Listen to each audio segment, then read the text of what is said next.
ठीक आहे. आज आपण आपला डे 9 आहे. आज 28 मे. बाल विकास, चाइल्ड डेव्हलपमेंट, वुमन डेव्हलपमेंट आणि युथ डेव्हलपमेंट हे 3 टॉपिक आज आपण बघणार आहे. ओके. 2 मिनिटात सुरू करूया. थोडीशी तब्येत खराब आहे, तर जमेल तेवढं मी घेईल. जर काही प्रॉब्लेम झाला तर आपण लगेच ब्रेक घेऊ आणि परत एकदा आपण सुरुवात करू. ठीक आहे. सध्या तर चालू करतोय आपण लेक्चर. 1-2च मिनिटात सुरू करू, कारण बाकीच्या लोकांना पण येऊ द्या.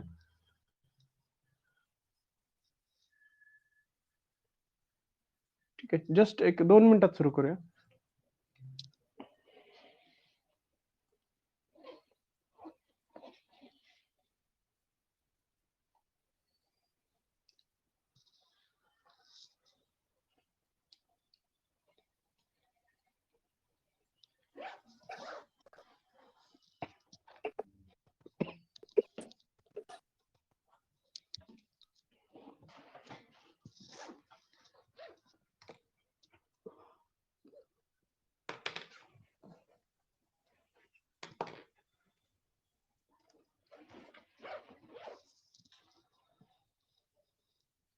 ठीक आहे. आलेले आहेत बऱ्यापैकी बाकी लोक.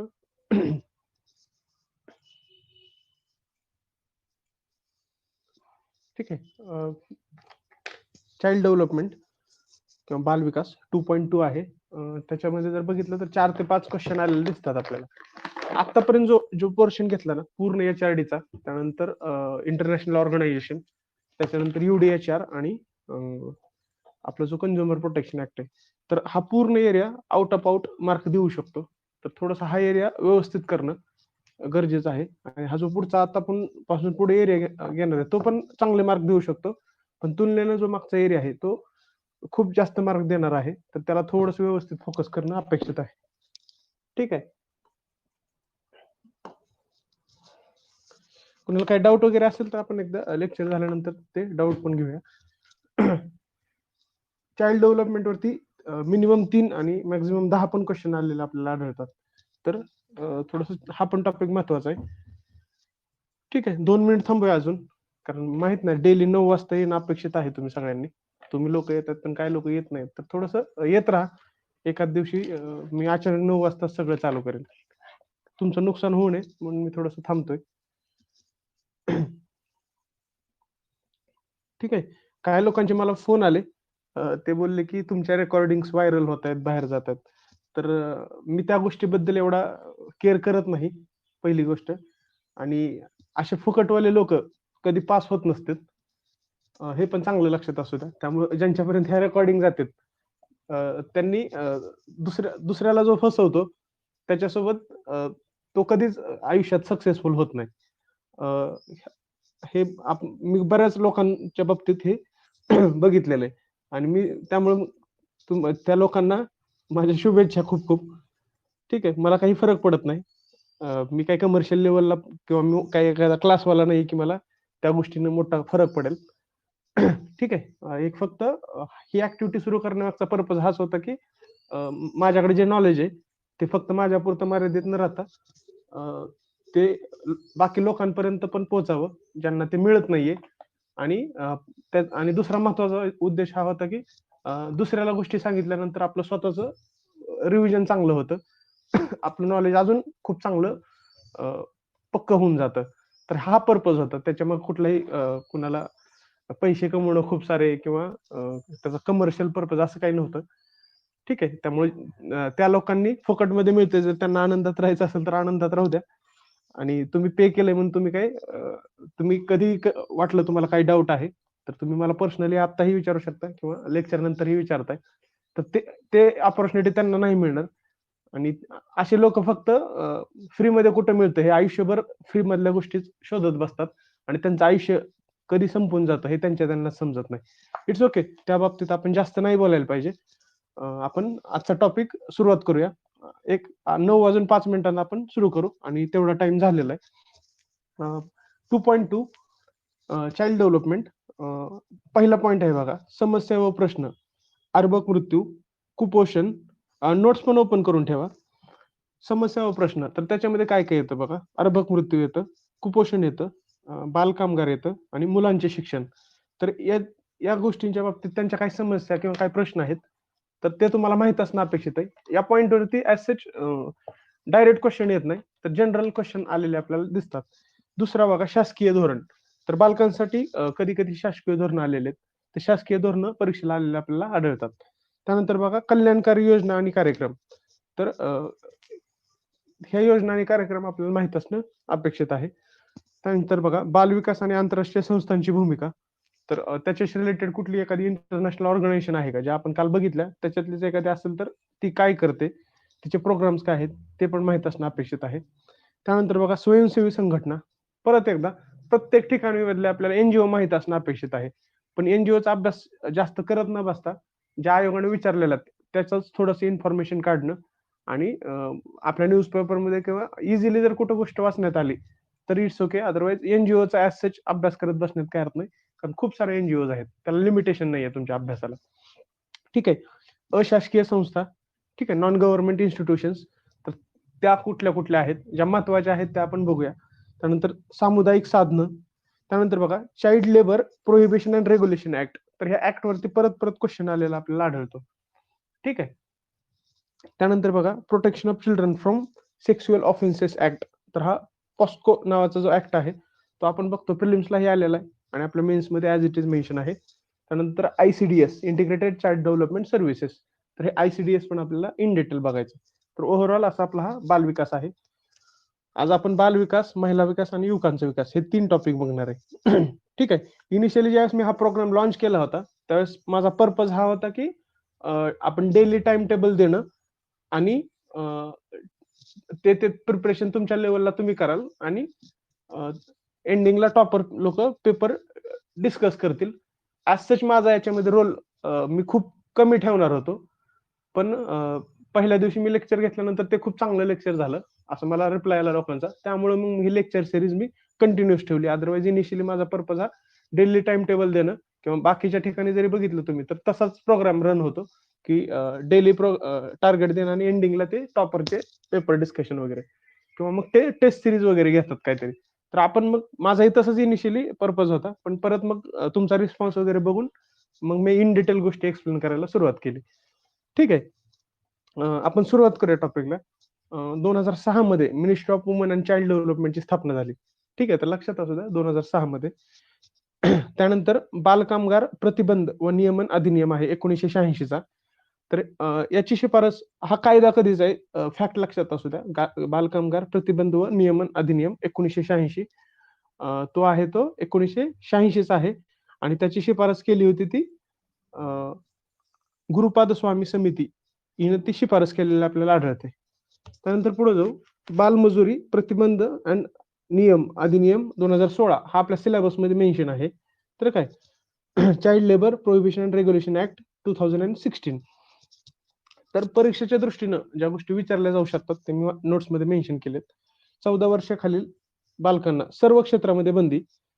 त्याला अपवाद काय आहे, घरातील व्यवसायात ते सहभागी होऊ शकतात आणि 14 ते 18 ह्या वयोगटातील व्यक्तींसाठी धोकादायक ठिकाणी काम करायला प्रतिबंध करण्यात आलेलं आहे. ठीक आहे. जर दिलेल्या गोष्टींचं उल्लंघन केलं तर त्या व्यक्तीला 6 महिने ते 2 वर्ष किंवा 20,000 ते 50,000 किंवा या दोन्ही शिक्षा होतात. तर आयोगानं याच्यावरती प्रिलिम्सला क्वेश्चन विचारलेला आहे 2018च्या, की शिक्षा कशी होते, तर किंवा कशी काय शिक्षा असते आणि सेम गुन्हा जर पुन्हा केला तर शिक्षा ही 1 ते 3 वर्ष असू शकते. तर ही 1 ते 3 वर्ष शिक्षा आयोगाने विचारलेली. तर लक्षात असू द्या, 6 महिने ते 2 वर्ष किंवा 20,000 ते 50,000 किंवा दोन्ही आणि शिक्षा ही 1 वर्ष ते 3 वर्ष. आणि समजा पालकांना असा गुन्हा केला तर पहिल्यांदा त्यांना समन्स दिलं जातं आणि पुन्हा तसा गुन्हा केला तर 10,000 रुपये दंड लावला जातो. फॅक्ट आहे तिथं, लक्षात असू द्या. इनिशियली धोकादायक कामांची यादी 83 नंबर्स होता, तो ह्या ऍक्टनं रिड्यूस करून 3 करण्यात आला आणि त्याच्यामध्ये त्या 3 गोष्टी कोणत्या आहेत, मायनिंग म्हणजे आपलं खनन, इनफ्लेमेबल सबस्टन्सेस म्हणजे जिथं आग रिलेटेड गोष्टी आहेत तर त्या गोष्टी आणि hazardous processes under factories act. तर ह्या 3 गोष्टी धोकादायक यादीमध्ये त्यांनी टाकलेल्या आहेत. ठीक आहे. पुढे जाऊया आपण. 12 जून इनिशियली मी ते 2 जून झालं, तर 12 जूनला world day against child labour असतो. ठीक आहे, लक्षात असू द्या, 12 जून world day against child labour. Okay. 1979 मध्ये international year of child.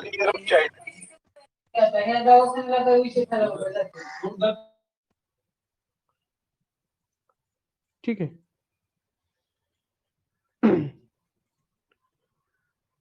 Just a minute.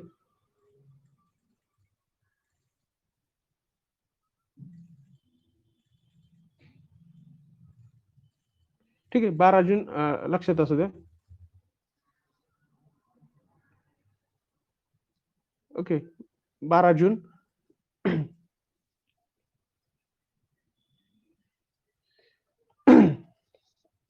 12 जून world day against child labour. 1979 मध्ये इंटरनॅशनल इयर ऑफ चाइल्ड युनेस्कोनं जाहीर केलं होतं. तर लक्षात असू द्या, 1979 ही फॅक्ट पण तुम्हाला माहित असणं अपेक्षित आहे. त्यानंतर बघा, 2001 ते 2010 मध्ये international decade for a culture of peace and non violence for the children of the world. तर 2001 ते 10च्या दरम्यान असं काहीतरी डिकेड होतं, हे तुम्हाला माहित असणं अपेक्षित आहे. 2001 ते 2010 international decade for a culture of peace and non violence for the children of the world.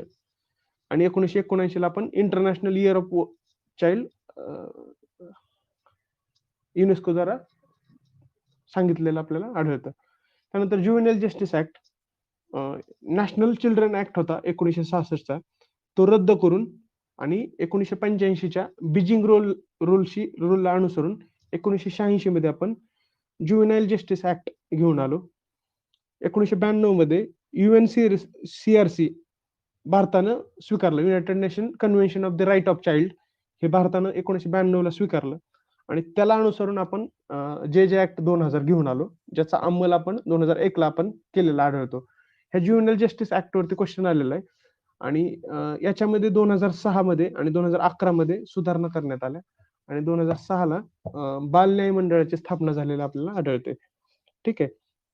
त्यानंतर बघा, ज्युव्हेनाइल जस्टिस ऍक्ट 2015चा 1993 मध्ये हेग कन्व्हेन्शन नावाची एक गोष्ट आली, जे Hague convention inter country adoption बद्दल बोलतं.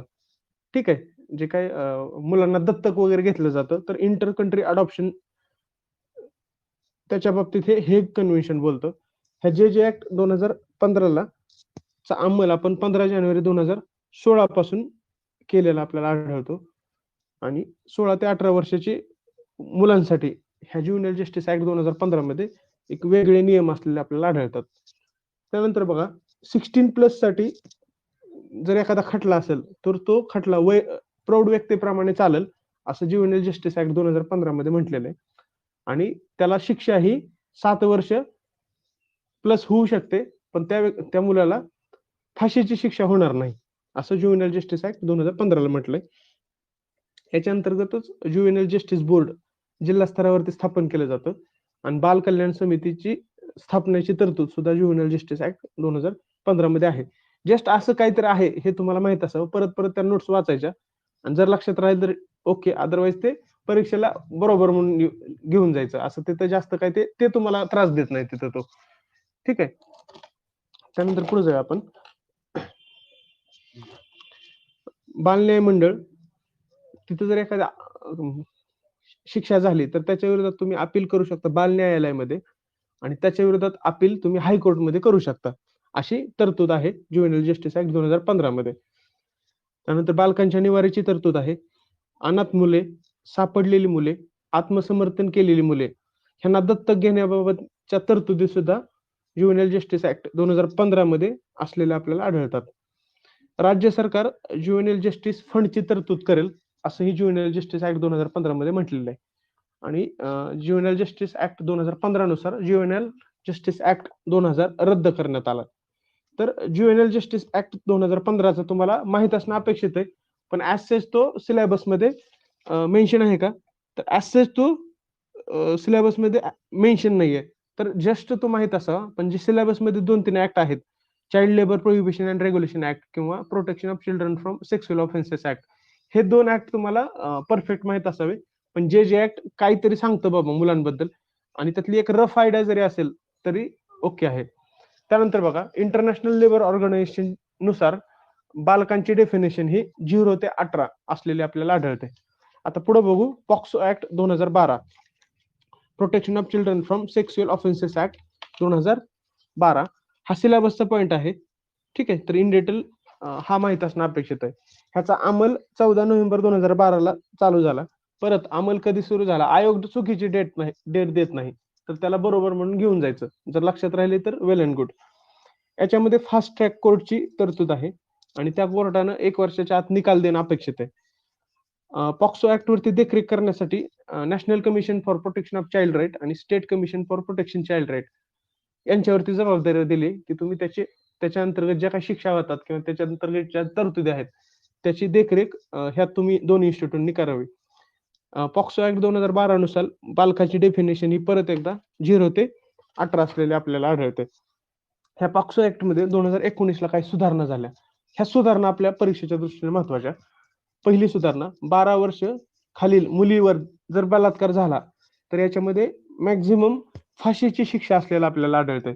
म्हणजे जर त्या मुलीचं वय 12 वर्षापेक्षा खाली असेल तर त्या व्यक्तीला 20 वर्ष किंवा आजन्म कारावास किंवा फाशी अशी शिक्षाची तरतूद असलेली आपल्याला आढळते. तर हा शिक्षा शब्द तुम्ही लक्षात ठेवा. त्यानंतर बघा, फर्स्ट राष्ट्रीय बाल धोरण, ठीक आहे, ही मेजर सुधारणा त्याच्यात झालेली आढळते. आणि तुम्हाला जर क्वेश्चन आला की 2019च्या सुधारणेनुसार पोक्सो मध्ये मॅक्झिमम किती शिक्षेची तरतूद केलेली आहे, तर ती फाशीची शिक्षा असं तुम्ही म्हणू शकता. वुमन डेव्हलपमेंट किंवा चाइल्ड डेव्हलपमेंट वरती जर क्वेश्चन आला तर तुम्ही एक एसे मध्ये वाक्य लिहू शकता की severity of punishment, surety of punishment is more important than the severity of punishment. 2 शब्द आहेत, शुअरिटी आणि दुसरा आहे सेव्हिरिटी. शुअरिटी म्हणजे काय की जर त्या व्यक्तीला, जर लोकांना माहित झालं असे जे गुन्हे करतात त्या लोकांना माहित झालं की याच्या अंतर्गत 100% त्यांना पनिशमेंट मिळणारच आहे, तर ती शुअरिटी मिळणं गरजेचं आहे, रादर दॅन ती पनिशमेंट किती सेव्हरल बनवले किंवा ती पनिशमेंट किती हार्ड बनवले. तर मला सांगायचंय काय, वाक्य काय लिहायचंय तुम्हाला, थोडस स्टँडर्ड वाक्य वाचतं की कुठल्याही डेव्हलपमेंटमध्ये, चाइल्ड डेव्हलपमेंट असेल किंवा वुमन डेव्हलपमेंट असेल, तर ह्यांना जर तुम्हाला जस्टिस द्यायचं असेल तर surety of punishment is more important than the severity of punishment. म्हणजे शिक्षेची जी काही तरतूद आहे ती ऍक्च्युअली इम्प्लिमेंट होणं अपेक्षित आहे, रादर दॅन ती शिक्षा किती हार्श आहे. ठीक आहे, तर असे वाक्य तुम्ही वहीमध्ये लिहून तुमच्या एसे मध्ये तुम्ही ऍड करू शकता. त्यानंतर पुढे जाऊ, फर्स्ट राष्ट्रीय बाल धोरण आलं 1974 मध्ये आणि त्याला अनुसरून आपण इंटिग्रेटेड चाइल्ड डेव्हलपमेंट सर्व्हिसेस सुरू केल्या. तर राष्ट्रीय बाल धोरण कधी आले हा सिलेबस मध्ये आहे आणि ICDS पण आपल्या सिलेबसला आहे. तर दोन्ही गोष्टी तुम्ही लक्षात ठेवणं अपेक्षित आहे. ठीक आहे, नेक्स्ट पुढे जाऊ आपण. राष्ट्रीय बाल धोरण 1974 आणि त्याला अनुसरून आपण इंटिग्रेटेड चाइल्ड डेव्हलपमेंट सर्व्हिसेस, ज्याच्यामध्ये 60:40 असा फंडिंग असलेलं आपल्याला आढळतं. त्यानंतर पुढे जाऊ, 2 ऑक्टोबर 1975 ला ICDS सुरुवात करण्यात आली आणि याच्या अंतर्गत कोण लाभार्थी असतं, तर 0 ते 6 वर्षातली बालकं आणि 15 ते 45 ह्या वयोगटातील महिला, ज्या की गरोदर किंवा स्तनदा माता आहेत. तर हे 2 प्रकारचे लाभार्थी ICDS मध्ये असलेले आपल्याला आढळतात. दारिद्र्यशील खाली असण्याची इथं काही गरज नाही. ठीक आहे, ICDS मध्ये तो व्यक्ती दारिद्र्याशी खालीच असावा असं काही नाही, तर ह्या सगळ्या सर्व्हिसेस सर्वांना मिळतात. याच्या अंतर्गत अनौपचारिक शिक्षणाची तरतूद आहे. लक्षात असू द्या, अनौपचारिक शिक्षण आहे, औपचारिक नाही. कुपोषण आणि बालमर्त्यता कमी करणं हा ICDS चा उद्देश आहे.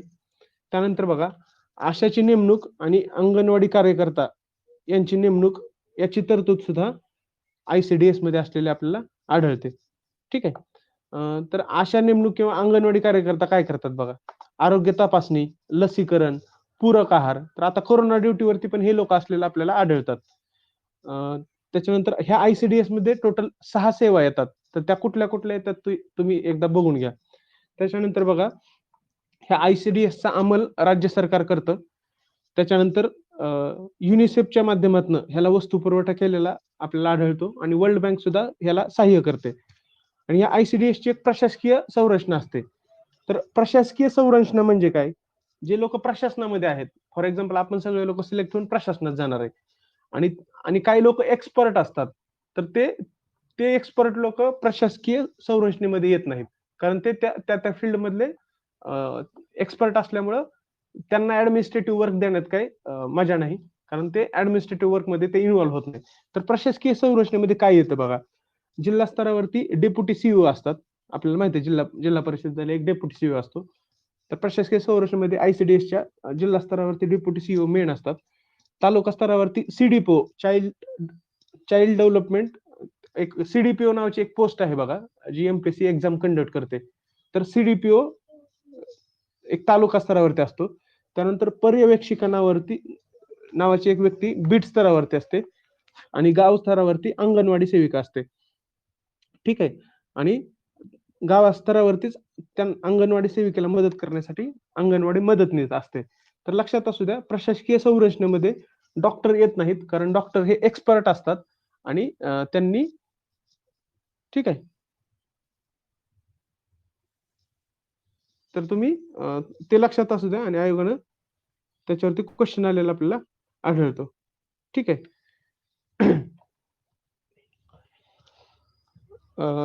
आणि वरती एक तुम्हाला बघितलं सांगितलं मी, आशा आणि अंगणवाडी कार्यकर्त्यांची नेमणूक आरोग्य तपासणी, लसीकरण याच्यासाठी, पूरक आहार याच्यासाठी केली जाते. तर आता आपण बघतो की काही शिक्षकांना कोरोनाच्या ड्युटी आहेत आणि त्यांच्यावरती मग आपण सहज बोलून जातो की यार शिक्षकांना अशा ड्युट्या द्यायच्या असतात का, हे चूक आहे. तर असं थोडस त्याच्या माग लिगल बॅकग्राऊंड आहे. राईट टू एज्युकेशन 2009चा आहे, जे आपल्या GS2 आणि GS3 दोन्हीकडे आहे. त्याच्यामध्ये काही तरतुदी आहेत. तर त्यात सांगितलंय की शिक्षकांना त्यांच्या शिकवण्याशिवाय दुसरी कामं दिली जाणार नाहीत, पण त्याला 3 गोष्टी अपवाद आहेत. एक सेन्सस, दुसरं आपत्ती निवारण आणि अजून तिसरी कुठली तर गोष्ट आहे, मी तुम्हाला ती GS2 मध्ये सांगाल.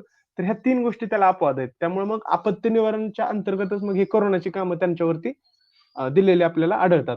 तर 3 गोष्टी एक्सेप्शनल आहेत: सेन्सस, आपत्ती निवारण आणि लोकसंख्येची कामं, जी लोकसंख्येची सेन्सस, निवडणुकांची कामं. तर हे 3 गोष्टी राईट टू एज्युकेशन मध्ये मेन्शन आहे.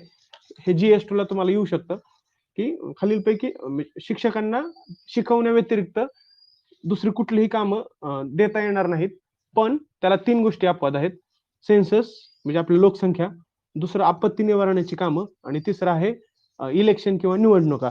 तर हे 3 कामं त्यांच्यावरती लादली जाऊ शकतात. ठीक आहे. आणि याला बेस आहे राईट टू एज्युकेशन ऍक्ट 2009. तर थोडस जनरल नॉलेज म्हणून हे लक्षात असू द्या. ठीक आहे, पुढे जाऊया आपण.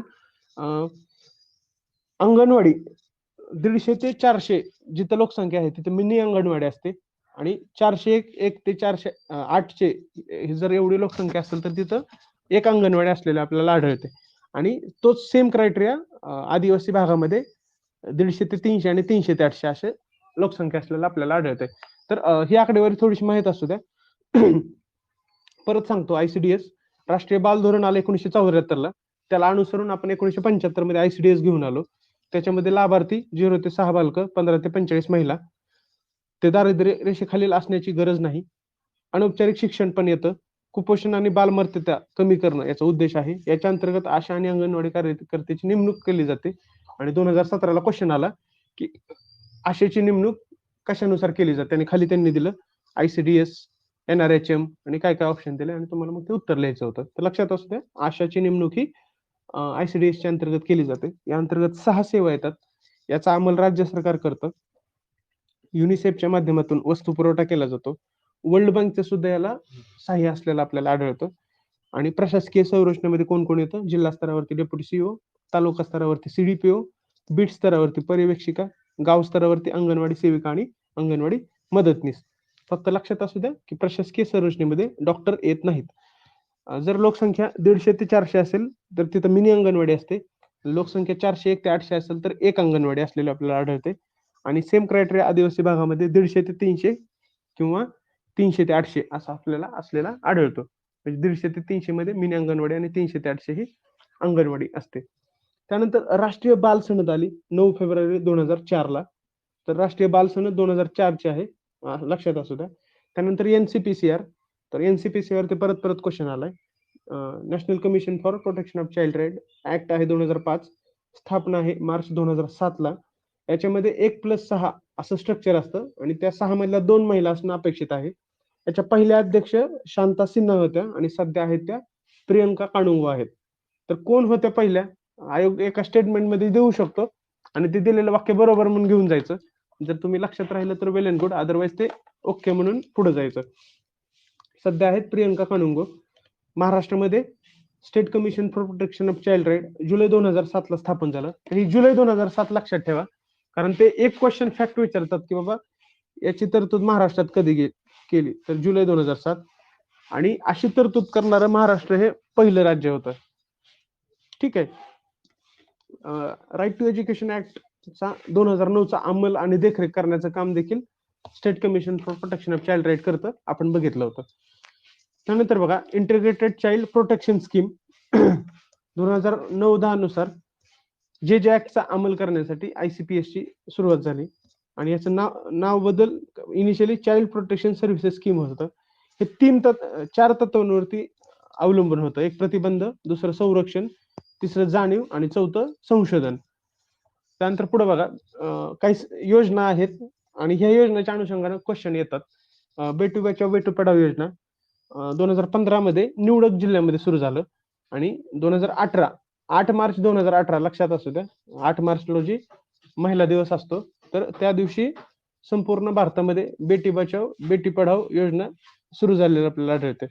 त्यानंतर बघा सुकन्या समृद्धी योजना, बेटी बचाव बेटी योजनेची एक उपयोजना आहे, ज्याच्या अंतर्गत ठीक आहे, ज्याच्या अंतर्गत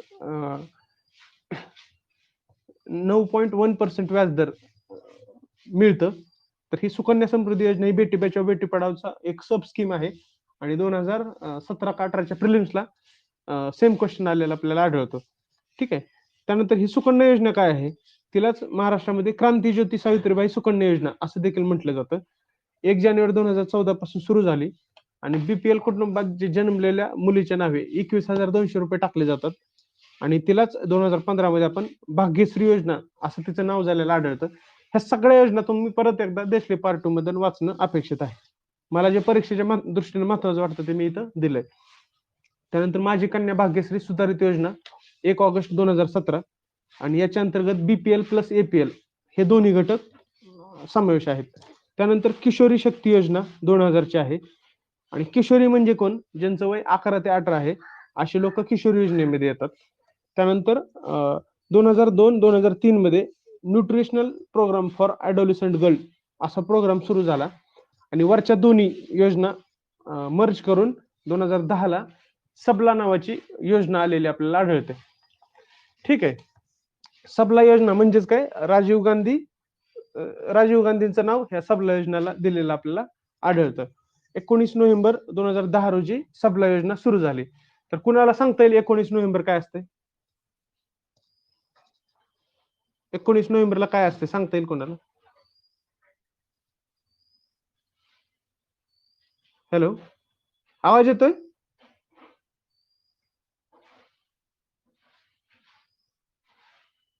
birth anniversary of Indira Gandhi.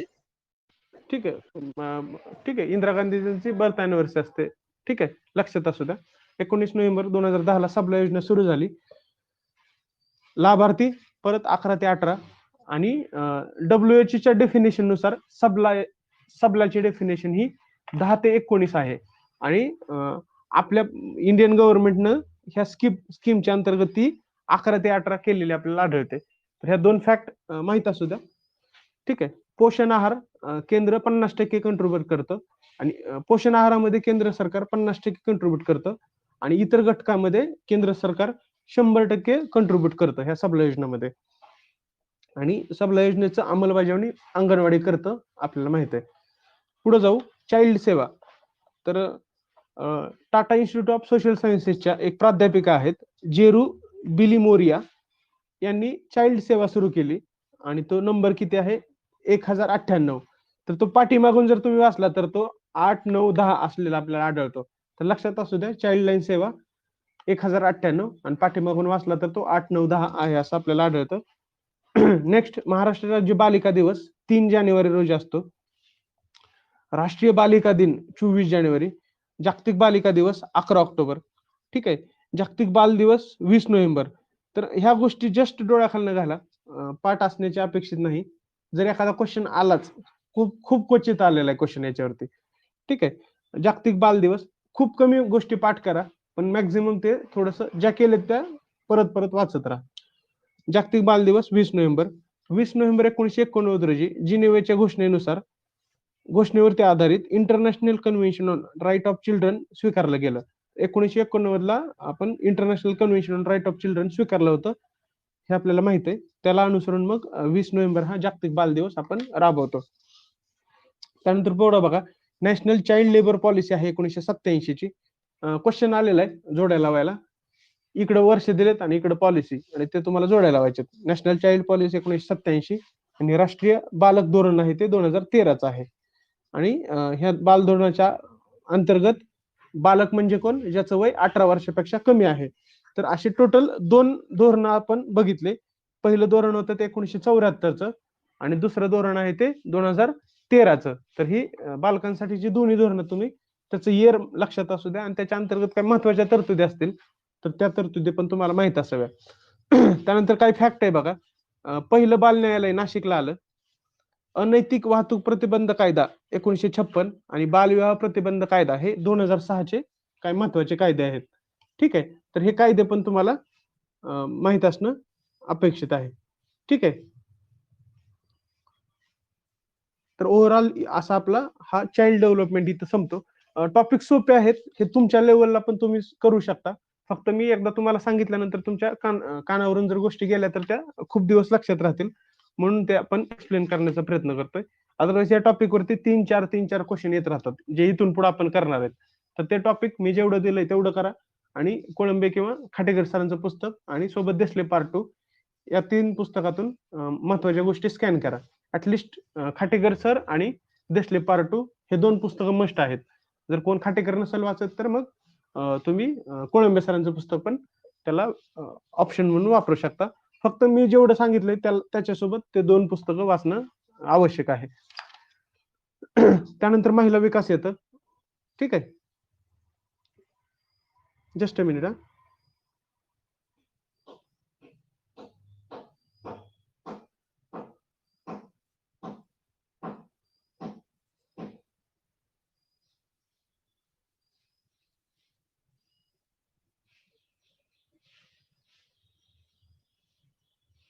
Just 2 मिनिटात सुरू करूया आपण.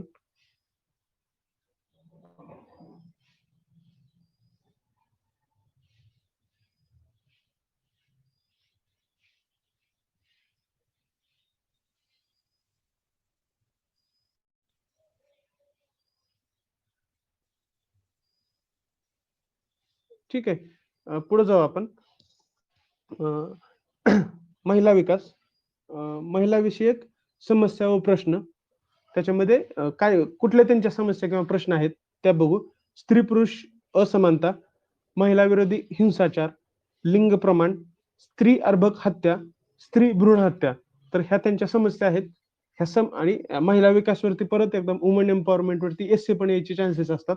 तर काय आपण ज्या गोष्टी बघणार आहेत त्या तुम्ही लक्षात असू द्या.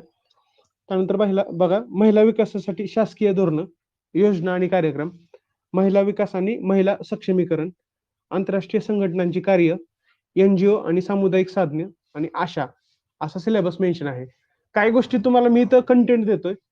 ज्यावेळेस आपण प्रिव्हियस इयर क्वेश्चन सोडू आणि त्याचा अनालिसिस पाहू त्यावेळेस अजून खूप काही गोष्टी तुमच्या क्लिअर झालेल्या असतील. ठीक आहे. टिल देन थोडस वेट करा. डे बाय डे इम्प्रुव्हमेंट होऊन जाईल आणि तुमच्या बाजूने तुम्ही स्टडी करत आहातच. ठीक आहे.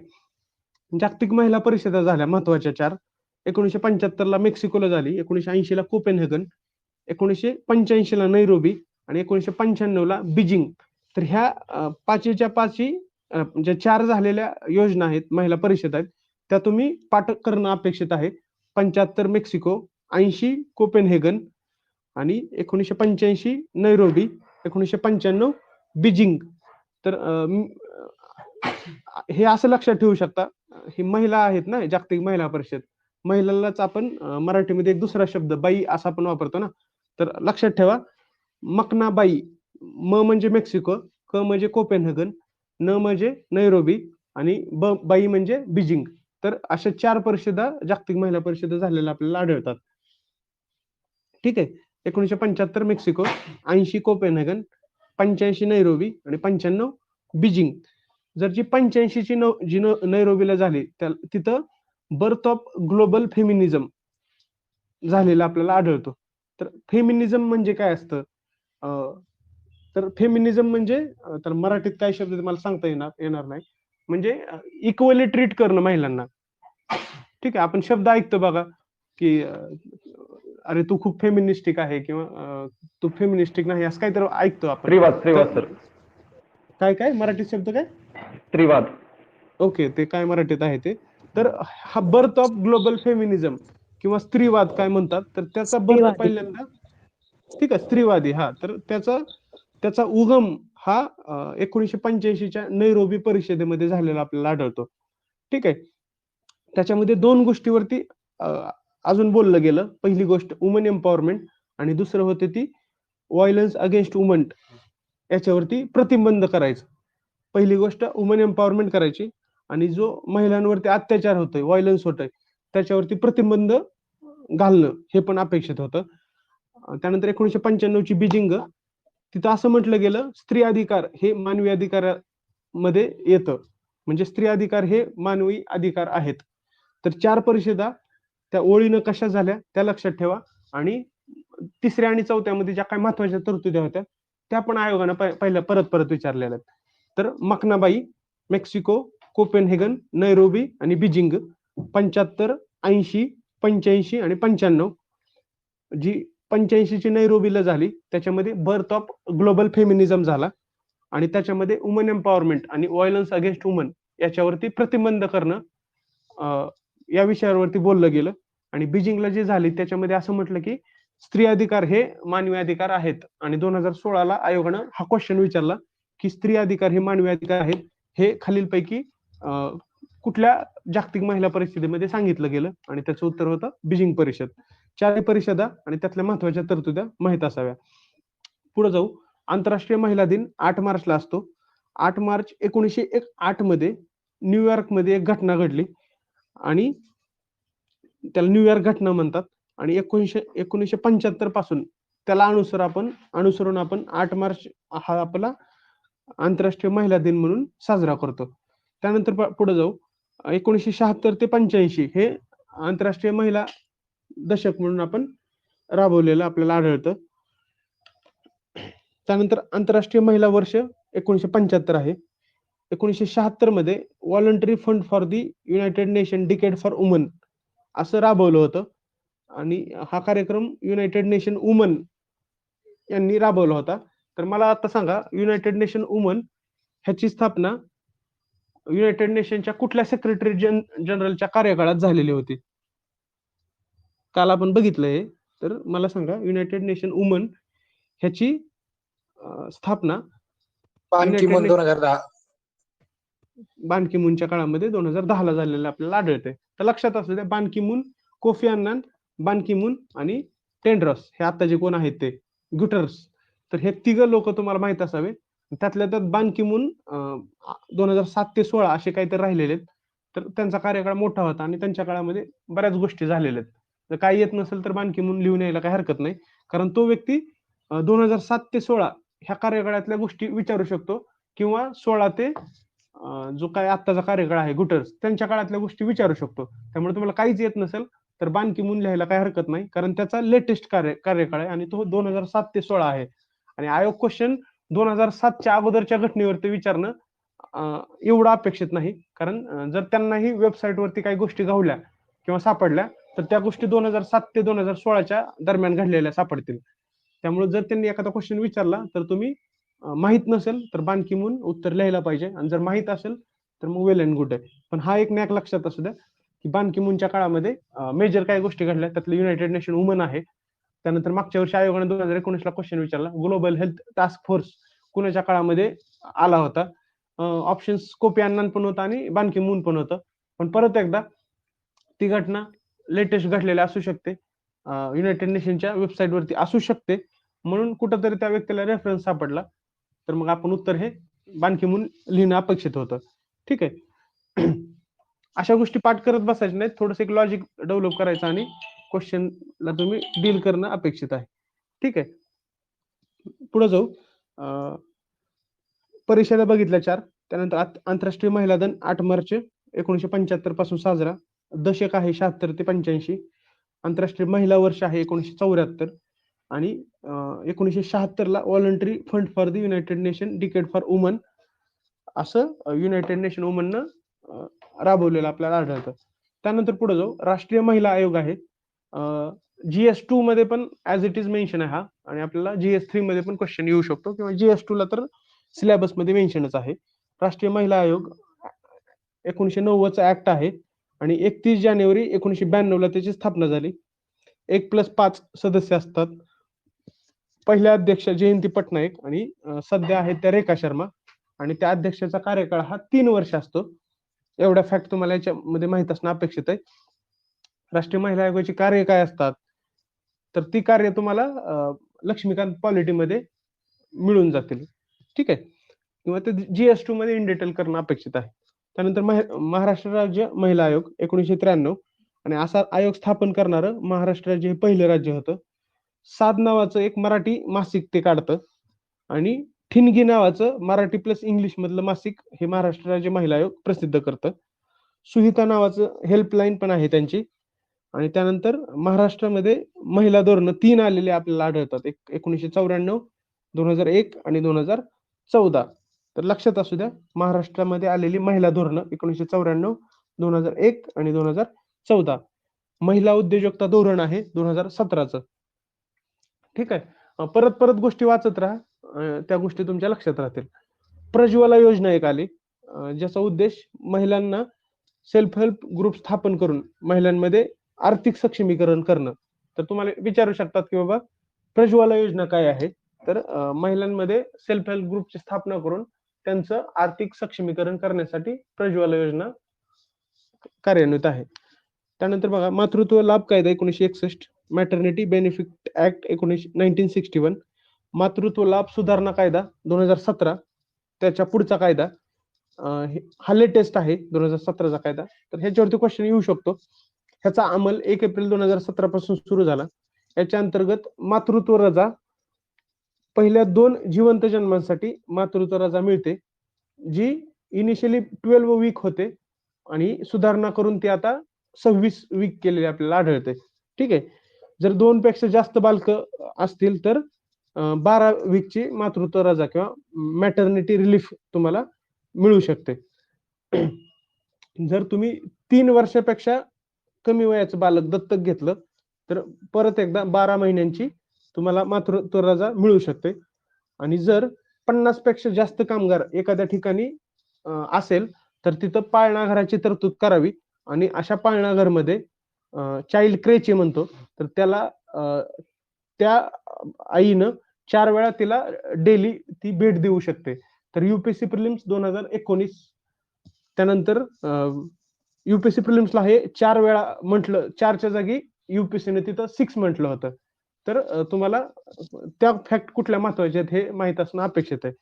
ठीक आहे. मातृत्व लाभ सुधारणा कायदा 2017 1 एप्रिल 2017 पासून इम्प्लिमेंट चालू झाला. पहिल्या 2 जीवन जन्मासाठी 26 वीकची मॅटर्निटी रिलीफची तरतूद आहे. 2 पेक्षा अधिक असतील तर 12 वीकची. 3 पेक्षा कमी वयाचं बालक दत्तक घेतलं तर परत 12 वीकची. 3 आणि 50 पेक्षा जास्त कामगार असतील तर तिथं पाळणा घराची तरतूद करणं अपेक्षित आहे, आणि त्या पाळणा घराला 4 वेळा आई भेट देऊ शकते दिवसातून. तर मला सांगा, इंडियन कॉन्स्टिट्यूशनच्या कुठल्या आर्टिकल मध्ये मॅटर्निटी रिलीफची तरतूद केलेली आपल्याला आढळते? 42. आर्टिकल 42. ठीक आहे. आर्टिकल 42 मध्ये मॅटर्निटी रिलीफची तरतूद केलेली आपल्याला आढळते. तर परीक्षेच्या दृष्टिकोनातून ह्या गोष्टी महत्वाच्या ठरतात. त्यानंतर medical terminancy of medical termination of pregnancy act 1971, वैद्यकीय गर्भपात कायदा 1971. आता ह्याच्यामध्ये सुधारणा केली 2020 ला, आणि त्यात तो काय सांगतो की अगोदर 20 वीक होते, तर आता तो म्हणतो 24 आठवड्यामध्ये किंवा 24 वीक पर्यंतच्या गर्भधारणेस गर्भपाताची आता परवानगी देण्यात आलेली आहे. तर हा 24 आकडा तुम्हाला माहित असावा. मॅटर्निटी रिलीफ 26 वीक, आणि जर गर्भपात करायचा असेल तर ते 24 वीक. तर ह्या दोन फॅक्ट थोड्या वेगळ्या आहेत, कन्फ्युजन होऊ शकतं. तर मातृत्वाराचा 26 वीक साठी दिली जाते, आणि 24 वीक पर्यंत गर्भधारणेला गर्भपाताला परमिशन आता मिळू शकते. तर ह्या लेटेस्ट चेंजेस आहेत, आणि लेटेस्ट चेंजेस वरती क्वेश्चन येणं अपेक्षित असतं किंवा येतात. त्यानंतर PCPNDT act 1994, preconceptual prenatal diagnosis act 1994, आणि 1988 मध्ये महाराष्ट्रानं कायदा पास केला, आणि असं करणारं महाराष्ट्र हे पहिलं राज्य होतं. तर पीसीपीएनडीटीतल्या महत्वाच्या काही तरतुदी आणि असं ऍक्ट पारित करणारं महाराष्ट्र पहिलं राज्य होतं, हे तुम्हाला माहित असणं अपेक्षित आहे. परत एकदा पीसीपीएनडीटी ऍक्ट आपण प्रिलिम्सला खूप इन डिटेल करतो. जर कुणी केला नसेल तर देशले पार्ट 2 मधून त्यानं पीसीपीएनडीटी ऍक्ट आणि त्यातल्या महत्वाच्या गोष्टी थोड्याशा डोळ्याखालून घाला. त्यानंतर बघा, डोमेस्टिक व्हायलन्स ऍक्ट 2005. परत एकदा डोमेस्टिक व्हायलन्स ऍक्ट 2005 GS2 मध्ये सिलेबसचा पॉइंट नंबर 14 मध्ये तो इन डिटेल आपल्याला मेन्शन आहे. तर आपण तो तिथे इन डिटेल करणं अपेक्षित आहे. फक्त याच्या दृष्टिकोनातून काय येऊ शकतं ते इथं मी लिहिलंय. 26 ऑक्टोबर 2006 ला डोमेस्टिक व्हायलन्स ऍक्ट इम्प्लिमेंटेशन सुरू झालं. याच्यावरती आयोगानं परत परत क्वेश्चन विचारलाय, आणि आयपीसीचं सेक्शन 498 याच्या अंतर्गत पीडित स्त्री म्हणजे कोण याची व्याख्या दिलेली आहे. तर सेक्शन 498A याच्या अंतर्गत पीडित स्त्री याची व्याख्या दिलेली आहे असं आपल्याला आढळतं. तर हे सेक्शन पण आपल्याला महत्वाचं ठरतं, आयपीसीचं सेक्शन 498A. त्यानंतर बघा, डोमेस्टिक व्हायलन्स ऍक्ट मध्ये सुरक्षित घर हा त्या महिलेचा हक्क असं म्हटलेलं आहे, आणि त्या अंतर्गत 3 दिवसात सुनावणी आणि 60 दिवसात निकाल देणं अपेक्षित आहे. ठीक आहे. तर डोमेस्टिक व्हायलन्स ऍक्ट 2005 व्यवस्थित करणं अपेक्षित आहे, पण तो आपण इन डिटेल परत एकदा GS2 मध्ये करू. त्यानंतर बघा, कौटुंबिक न्यायालय कायदा ह्याची संकल्पना दुर्गाबाई देशमुख यांची होती, आणि पहिलं कौटुंबिक न्यायालय पुण्यामध्ये स्थापन झालेलं आपल्याला आढळतं. तर मला सांगा, पहिलं बाल न्यायालय कुठं आलं होतं? नाशिक. ठीक आहे, पहिलं बाल न्यायालय नाशिक, पहिलं कौटुंबिक न्यायालय पुणे. ठीक आहे, तर ह्या दोन गोष्टी लक्षात असू द्या. पुढे जाऊ, लैंगिक छळाविरुद्ध मार्गदर्शक तत्वे, यालाच आपण विशाखा गाईडलाईन्स पण म्हणतो. तर ह्या guidelines Vishakha versus state of Rajasthan 1997 याच्या अंतर्गत ह्या विशाखा गाईडलाईन्स दिल्या होत्या, ज्याला आपण लैंगिक छळाविरुद्ध मार्गदर्शक तत्वे असं म्हणतो. एक विशाखा नावाची एक महिला राजस्थानमध्ये एका प्रायव्हेट कंपनीमध्ये जॉब करत होती. त्याच्यावरती तिथं थोडंसं हरासमेंट झाली किंवा लैंगिक छळ आपण ज्याला म्हणतो ते झालं, आणि त्याच्यानंतर तिनं त्या स्टेट ऑफ राजस्थानच्या विरोधात आणि एक केस टाकली होती, आणि त्या केसच्या वर्डिक्ट मध्ये काही गाईडलाईन्स इश्यू केल्या गेल्या, आणि त्या गाईडलाईन्सला आपण विशाखा गाईडलाईन्स म्हणतो. तर आपल्या परीक्षेच्या दृष्टिकोनाला महत्वाचं, लैंगिक छळाविरुद्ध मार्गदर्शक तत्वे ही विशाखा, त्यालाच विशाखा गाईडलाईन्स असंही म्हणतो. आणि ह्या Vishakha guidelines Vishakha versus state of Rajasthan 1997 याच्यामध्ये दिलेले आपल्याला आढळतात. राष्ट्रीय महिला सबलीकरण धोरण आहे 2001 च, लक्षात असू द्या. राष्ट्रीय महिला सबलीकरण धोरण 2001. राष्ट्रीय महिला सबलीकरण अभियान आहे 2010. ह्या राष्ट्रीय महिला सबलीकरण अभियान 2010 ला मिशन पूर्ण शक्ती असंही म्हटलं जातं, आणि ह्या केंद्राचं घोषवाक्य आहे हम सुनेंगे नारी की बात. तर लक्षात असू द्या, राष्ट्रीय महिला सबलीकरण अभियान 2010 यालाच मिशन पूर्ण शक्ती असंही म्हटलं जातं, आणि या केंद्राचं घोषवाक्य आहे हम सुनेंगे नारी की बात, आणि अभियानाचं घोषवाक्य आहे नये समाज की ओर. तर असे काहीतरी घोषवाक्य आहेत. असं घोषवाक्य कुठलं, अभियानाचं घोषवाक्य कुठलं, असं काही नाही. तर फक्त काहीतरी घोषवाक्य आहेत हे तुम्हाला माहित असावे. हम सुनेंगे नारी की बात आणि नये समाज की ओर, हे ह्या अशी घोषवाक्य राष्ट्रीय महिला सबलीकरण अभियानाचे असलेले आपल्याला आढळतात. त्यानंतर 2017-18 मध्ये प्रधानमंत्री महिला सशक्तीकरण केंद्र ची तरतूद केलेली आपल्याला आढळते. त्यानंतर स्टेप नावाचा एक कार्यक्रम आहे जो 1986-87 ला सुरू झाला आणि याच्या अंतर्गत कौशल्य आणि कर्ज, स्किल आणि लोन प्रोव्हाइड करून रोजगार दिला जातो. ठीक आहे. त्यानंतर प्रियदर्शनी मध्यगंगा मैदानातील सबलीकरण व उपजीविका कार्यक्रम आहे, 2010-11 ला सुरू झाला. याला सहकार्य आयफॅडचं आहे आणि याचा अंमल नाबार्ड करतं. तर ही योजना आहे, मी योजना एकदम शॉर्ट मध्ये दिलेत जेणेकरून त्यातल्या महत्वाच्या तरतुदी आणि त्याला फंडिंग कोण करतं किंवा त्याचे लाभार्थी कोण आहेत याच्यावरती तुम्ही फोकस करणं अपेक्षित आहे.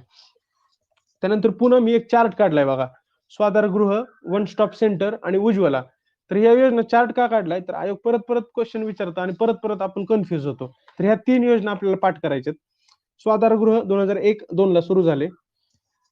संकटात सापडलेल्या महिला यांना निवारण आणि संगोपन करण्याचं काम ह्या स्वाधारगृहामध्ये केलं जातं. महिलांचे पुनर्वसन करणं, programme for integrated services for women in difficult circumstances. तर स्वाधारगृह म्हटलं आणि खाली तिथं डिफिकल्ट सर्कमस्टन्सेस हा शब्द आला की ते उत्तर तुम्ही लिहून घेऊ, म्हणजे काही कीवर्ड जर तुम्ही लक्षात ठेवले तर ती योजना तुमच्या लक्षात राहू शकते. तर लक्षात असू द्या, स्वाधारगृह ह्याची तरतूद कशासाठी केलेली, तर स्वाधारगृह म्हणजेच प्रोग्राम फॉर इंटिग्रेटेड सर्व्हिसेस, म्हणजे एकाच ठिकाणी सगळ्या सर्व्हिसेस दिल्या जातील. कुणाला द्यायच्या त्या सर्व्हिसेस, अशा महिला ज्या डिफिकल्ट सर्कमस्टन्सेस मध्ये आहेत, ज्या संकटात सापडलेल्या आहेत. तर तुम्ही हा डिफिकल्ट सर्कमस्टन्सेस हा शब्द लक्षात ठेवा आणि ते कुणा स्वाधारगृहामध्ये काय, तर ते डिफिकल्ट सर्कमस्टन्सेस मध्ये सापडलेल्या महिलांना इंटिग्रेटेड सर्व्हिसेस प्रोव्हाइड करणं. स्वाधारगृह डिफिकल्ट सर्कमस्टन्सेस मधल्या महिलांना इंटिग्रेटेड सर्व्हिसेस देणं. त्यानंतर पुढे बघा, वन स्टॉप सेंटर. आता काही गोष्टी जर इंग्लिश मध्ये लक्षात ठेवल्या का तर त्या इझी जातात, मराठीमध्ये अजून कन्फ्युज होतं. तर स्वाधारगृह डिफिकल्ट सर्कमस्टन्सेस मधील महिला. वन स्टॉप सेंटर 2015 ला सुरू झाली, संकटात सापडलेल्या महिलांना तातडीनं मदत मिळवण्यासाठी. तर हिथं बघा, हिथं काय आहे, संकटात सापडलेल्या महिलांना तातडीनं मदत. तर हिथं तातडीनं मदत महत्वाचं ठरतं, इमिडिएट हेल्प. ठीक आहे. आणि याच्या अंतर्गत एकाच ठिकाणी वैद्यकीय मदत, कायदेशीर सहाय्य, मानसिक सामाजिक सहाय्य दिलं जातं. आणि पहिलं ओपन वन स्टॉप सेंटर हे रायपूरला स्थापन झालं छत्तीसगडमध्ये. 2019 ला आयोगानं क्वेश्चन विचारला, एकाच ठिकाणी सगळ्या सोयीसुविधा देण्यासाठी खालीलपैकी कशाची तरतूद करण्यात आलेली आहे. तर त्या शब्दातच आहे बघा, one stop centre. One stop centre म्हणजे एकाच ठिकाणी सगळं तुम्हाला मिळेल. तर कधी कधी जर तुम्ही व्यवस्थित गोष्टी वाचल्या आणि कॉमन सेन्स लावला तर उत्तर पण येऊन जातं. एकाच ठिकाणी सगळ्या गोष्टी तुम्हाला मग वन स्टॉप सेंटरलाच मिळणार, कारण नावातच आहे बघा, वन स्टॉप म्हणजे एकाच ठिकाणी थांबा आणि तुम्हाला सगळं मिळेल, वन स्टॉप सेंटर. त्यानंतर उज्ज्वला योजना आहे 2007 ची, अनैतिक मानवी व्यापार प्रतिबंध करण्यासाठी. ठीक आहे. जो काही मानवी व्यापार होतोय, इमॉरल ट्रॅफिकिंग होते, त्याच्यावरती प्रतिबंध करणं, याच्यासाठी उज्ज्वला योजना आली. याच्यामध्ये 1P आणि 4R असलेले दिसतात. तर ते 5 घटक कोणते आहेत बघा, प्रिव्हेन्शन, रेस्क्यू, रिहॅबिलिटेशन, रिइंटिग्रेशन आणि रिपॅट्रिएशन. तर हे शब्द तुम्ही माहित असू द्या. परत रिवाइज करू, स्वाधारगृह, वन स्टॉप सेंटर आणि उज्ज्वला. स्वाधारगृह म्हटलं की मला एक शब्द आठवतो, difficult circumstances. One stop centre म्हटलं की मला एक शब्द आठवतो, एव्हरीथिंग ऍट वन प्लेस. आणि उज्ज्वला हा शब्द ऐकला की मला एक शब्द आठवतो, अनैतिक प्रतिबंध, अनैतिक व्यापारावरती प्रतिबंध. तर हे ती योजना आणि त्या योजनेमध्ये महत्वाचा असलेला कीवर्ड तुम्ही पाठ करणं अपेक्षित आहे. तुमचा क्वेश्चन 100% बरोबर येईल. फक्त कमी जर पाठ केलं आणि ते क्वालिटी पाठ केलं तुम्ही तर तुम्हाला परीक्षेला फायदा होईल. अदरवाईज खूप जास्त पाठ करत बसले तर परीक्षेला तुम्हाला त्याचं नुकसान होईल. परत सांगतो, स्वाधारगृह, difficult circumstances, one stop centre, everything at one place आणि उज्ज्वला, अनैतिक मानवी व्यापारावरती प्रतिबंध करण्यासाठी उज्ज्वला स्कीम 2007 ची. ठीक आहे. पुढे बघा, सेंट्रल सोशल वेलफेअर बोर्ड 1953 आहे आणि याच्या अंतर्गत खालील काही योजना येतात. अल्पवास्तव गृह योजना, नोकरदार महिलांसाठी हॉस्टेल योजना, कुटुंब समुपदेशन केंद्र 1983, याच्यामध्ये 80 आणि 20 अशी फंडिंगची तरतूद आहे. आणि महिला शिक्षणासाठी कमी कालावधीचे कोर्सेस हे पण सेंट्रल सोशल वेलफेअर बोर्ड राबवतं. मला सांगा, सेंट्रल सोशल वेलफेअर बोर्ड कुठल्या मिनिस्ट्रीच्या अंतर्गत येतं? कुणाला माहित आहे?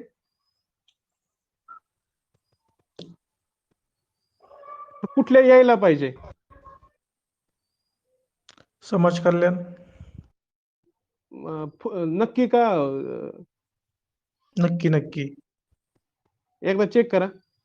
Education, ministry of education. Central social welfare board मला वाटतं ministry of women and child डेव्हलपमेंटच्या अंतर्गत येतं.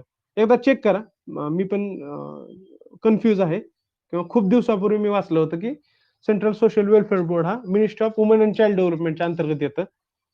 ठीक आहे, एकदा कोणीतरी नेटवरती सर्च करून घ्या. बरोबर आहे माझंच, कारण सेंट्रल सोशल वेलफेअर बोर्ड जरी वाटत असलं इकडं तिकडं येत असलं तरी ते ministry of women and child डेव्हलपमेंटच्या अंतर्गतच येतं. ठीक आहे, पुढे जाऊ आपण. राष्ट्रीय महिला कोष नावाची एक तरतूद आहे जी 1993 मध्ये करण्यात आली आणि असंघटित क्षेत्रासाठी ती होती. परत एकदा बघा, कीवर्ड लक्षात ठेवा. 1993 असंघटित क्षेत्रासाठी बिना कटकट कर्ज मिळावं, महिलांना कसल्याही प्रकारची कटकट न करता इझिली लोन अवेलेबल व्हावं, याच्यासाठी राष्ट्रीय महिला कोषची तरतूद केलेली आपल्याला आढळते. त्यानंतर बघा, याच्यामध्ये सूक्ष्म वित्त सेवा याची तरतूद केलेली आपल्याला आढळते. त्यानंतर नारी शक्ती पुरस्कार आहेत आणि त्याच्या अंतर्गत जे काही पुरस्कार दिले जातात ते तुम्ही पर्सनली एकदा खाटेकर सर किंवा कोळंबेमधून एकदा वाचून घ्या. ऍसेस त्याच्यावरती खूप एखाद्या वेळेस क्वेश्चन आलेला आहे, पण डोळा खालून घाला की कुठल्या पुरस्काराच्या मध्ये किती अमाऊंटची तरतूद असते किंवा त्यातला सगळ्यात हायेस्ट कुठला पुरस्कार आहे, एकदा बघून घ्या तुम्ही. त्यानंतर पुढे बघा, संजय गांधी निराधार योजना. खूप जास्त किचकट वाटलं मला ते, त्यामुळे मी ते नोट्स मध्ये घेतलं नाही, आणि परीक्षेला जर आलं तर ते एक लॉजिकली मी टॅकल करू शकतो असं मला वाटलं, म्हणून मी ते नोट्स मध्ये मेन्शन नाही केलं. संजय गांधी निराधार योजना 65 वर्षाखालील व्यक्तींना 600 रुपये याच्या अंतर्गत दिले जातात. तर लक्षात असू द्या, संजय गांधी निराधार योजना 65 इयरच्या खालील लोकांना 600 रुपये तरतूद. इंदिरा गांधी राष्ट्रीय विधवा निवृत्ती वेतन योजना, याच्या अंतर्गत पण 600 रुपयाची तरतूद आहे. 40 ते 65 दरम्यानच्या विधवा महिलांसाठी केंद्र 200 रुपये आणि राज्य 400 रुपयाची मदत याच्या अंतर्गत करतं. त्यानंतर मनोधैर्य योजना येते, 2 ऑक्टोबर 2013 ची आहे. ठीक आहे, आणि 3 लाख ते 10 लाख रुपयाची मदत ह्या मनोधैर्य योजनेच्या अंतर्गत केली जाते. त्यानंतर राजमाता जिजाऊ बाल आरोग्य पोषण राजमाता जिजाऊ माता बाल आरोग्य अँड पोषण मिशन. तर याच्या अंतर्गत कुपोषणाची समस्या कमी करणं हा उद्देश आहे, आणि याच्यासाठी युनिसेफ अर्थसहाय्य करतं. तर गोष्टी तुम्हाला लक्षात काय ठेवायचे, त्या योजनेचा उद्देश आणि त्याला फंडिंग वगैरे कोण करतंय. युनिसेफ फंडिंग करतं, आणि कुपोषणाची समस्या कमी करणं हा उद्देश राजमाता जिजाऊ माता बाल आरोग्य अँड पोषण मिशन. तर योजनेच्या नावातच आहे बघा, माता बाल आरोग्य आणि पोषण मिशन, ह्याचा अर्थ मग कुपोषणाची समस्या कमी करणं. गोष्टी पाठ न करता व्यवस्थित वाचल्या तरी तुम्हाला ते लक्षात राहू शकतं. ठीक आहे, त्यानंतर बघा, अस्मिता योजना महाराष्ट्र सरकारची योजना आहे, 8 मार्च 2018 ला सुरू झाली. सॅनिटरी नॅपकिन आणि समुपदेशन देण्याचं काम याच्यामध्ये काउन्सिलिंग पण केली जाते. नोडल एजन्सी कोण आहे, तर उमेद आहे. Maharashtra state rural livelihood mission असं तिला म्हटलं जातं. तर लक्षात असू द्या, Maharashtra state rural livelihood mission म्हणजेच उमेद. माझा गौरव माझा हक्क असं ब्रीद वाक्य आहे, आणि याच्या अंतर्गत 11 ते 19 वयोगटातील लेडीजचा समावेश होतो अस्मिता योजनेमध्ये. त्यानंतर बघा, युनायटेड नेशन वुमन जुलै 2010 ला स्थापन झाली. आपण मगाशी बघितलं बान की मून यांच्या कार्यकाळात, तर लिहून घ्या तिथं बान की मून. ठीक आहे, एनसीआरटी मध्ये मेन्शन आहे तर येऊ शकतं. बान की मूनच्या काळामध्ये युनायटेड नेशन वुमनची स्थापना झाली जुलै 2010 ला. लैंगिक समानता आणि महिलांचे सशक्तीकरण करणं किंवा हे युनायटेड नेशन वुमनचं महत्वाचा उद्देश आहे. त्यानंतर नवसंजीवनी योजना महाराष्ट्रातील 16 आदिवासी जिल्ह्यामध्ये आणि त्याचा उद्देश आहे मॅटर्नल मॉर्टॅलिटी रेट आणि इन्फंट मॉर्टॅलिटी रेट कमी करणं. याच्यामध्ये 4 उपयोजना आहेत. मातृत्व अनुदान योजना, दाई सभा, मान्सून पूर्व उपक्रम आणि अन्न व बुडीत मजुरी, हे 4 उपयोजना पण त्याच्या अंतर्गत येतात. पुढे जाऊ. महिला आर्थिक विकास महामंडळ, ज्याला आपण माविम असं पण म्हणतो. 1975 मध्ये ह्या माविमची स्थापना झाली आणि तेजस्वी नावाची योजना राबवण्याचं काम हे महिला आर्थिक विकास महामंडळ करतं. तर ही तेजस्वी योजना काय आहे? तेजस्वीनी महाराष्ट्र ग्रामीण महिला सशक्तीकरण कार्यक्रम असं त्याला म्हटलं जातं आणि त्याला आर्थिक मदत आयफॅड करतं. ठीक आहे. जुलै 2007 पासून 8 वर्षापर्यंत ही योजना राबवणं अपेक्षित होतं, म्हणजे जुलै 2015 पर्यंत. आणि याचा लक्ष्य गट आहे BPL, SC, ST.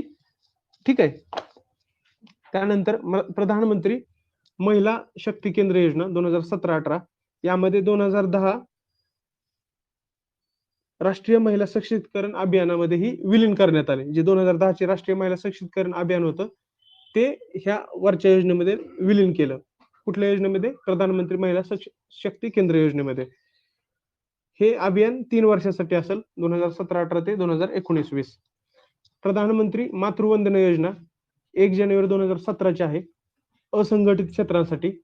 याच्या अंतर्गत प्रधानमंत्री मातृवंदना योजनेअंतर्गत 5,000 रुपयाची तरतूद आहे आणि जननी सुरक्षा योजनेच्या अंतर्गत 1,000 रुपयाची तरतूद असलेले आपल्याला आढळते. असे टोटल 6,000 रुपये आपल्याला प्रधानमंत्री मातृवंदना योजनेमध्ये दिलेले आढळतात. स्वयंसिद्ध इंदिरा महिला योजनेचं सुधारित रूप म्हणजे स्वयंसिद्ध, आणि याचा उद्देश आहे सेल्फ हेल्प ग्रुपला आर्थिक सक्षमीकरण करणं. त्यानंतर पुढं राजर्षी शाहू महाराज महिला अधीक्षक. तर राजर्षी शाहू महाराजांनी महिला अधीक्षक म्हणून रखमाबाई केळवकर यांची नेमणूक केली होती, असं 2014 ला एक क्वेश्चन आला होता. आणि सेम क्वेश्चन तुम्हाला गाठाळमध्ये पण सापडतो, जो GS1 मध्ये येणं अपेक्षित होतं, पण त्यांनी 2014च्या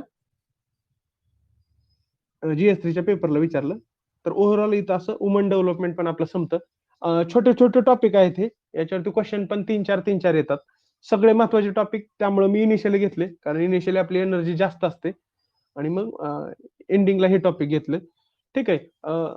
15 मिनिटाचा ब्रेक घेऊ. अदरवाईज मी जर आता लगेच युथ डेव्हलपमेंट घेतलं तर ते जास्त बंबार्डिंग होईल.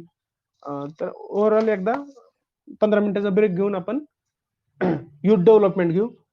आणि तुम्हाला काही डाऊट असतील मागच्या टॉपिक वरती तर मग ते टॉपिक आपण घेऊ. ठीक आहे. 10:15 वाजता आपण परत एकदा युथ डेव्हलपमेंट साठी भेटूया. थँक्यू.